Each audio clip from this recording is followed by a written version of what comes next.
የዛሬው ታሪክ ስለ አንዲት ምስኪን ሴት ነው። ነገር ግን እግዚአብሔር ተስፋ በቆረጠችበት ጊዜ አገኛት። በምድሪቱ ላይ ታላቅ ረሃብ ነበር። ሰዎች ተርበው ነበር። ውሃ እጥረት ነበር። ተስፋ እየደበዘዘ ነበር። እግዚአብሔር ለነቢዩ ኤልያስ እንዲህ ብሎ ተናገረው። ወደ ሰራፕታ ሂድ፣ እዚያም አንዲት መበለት እንድትመግብህ አዝዣለሁ። ነገር ግን ይህች መበለት ሀብታም አልነበረችም። እንደ እውነቱ ከሆነ ብዙም አልተረፋትም። ኤልያስ ሲደርስ እንጨቶችን ስትሰበስብ አየ። ጠራትና እባክሽ ትንሽ ውሃ እና ቁራሽ ዳቦ አምጪልኝ አላት። መበለቷ ቆመችና በሐዘን ተመለከተችው። ዳቦ የለኝም፣ እፍኝ ዱቄትና ትንሽ ዘይት ብቻ ነው ያለኝ። ለእኔና ለልጄ የመጨረሻ ምግብ ለማብሰል እንጨቶችን እየሰበሰብኩ ነው። ከዚያም እንሞታለን አለችው። መጨረሻ ላይ ደርሳለች። ተስፋ የለም። ምንም ዕቅድ የለም። አንድ የመጨረሻ ምግብ ብቻ። ኤልያስ ግን እንዲህ አላት፣ አትፍሩ።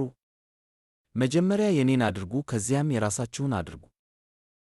እግዚአብሔር እንዲህ ይላል፣ የዱቄቱ ማሰሮ ባዶ አይሆንም፣ ዘይቱም ማሰሮው በምድር ላይ ዝናብ እስኪዘንብ ድረስ አይደርቅም። መበለቲቱ ምርጫ አደረገች። ያላትን ትንሽ ነገር በእግዚአብሔር ላይ መታመን። ወደ ቤት ሄደች፣ ለኤልያስ ዳቦ ጋገረች።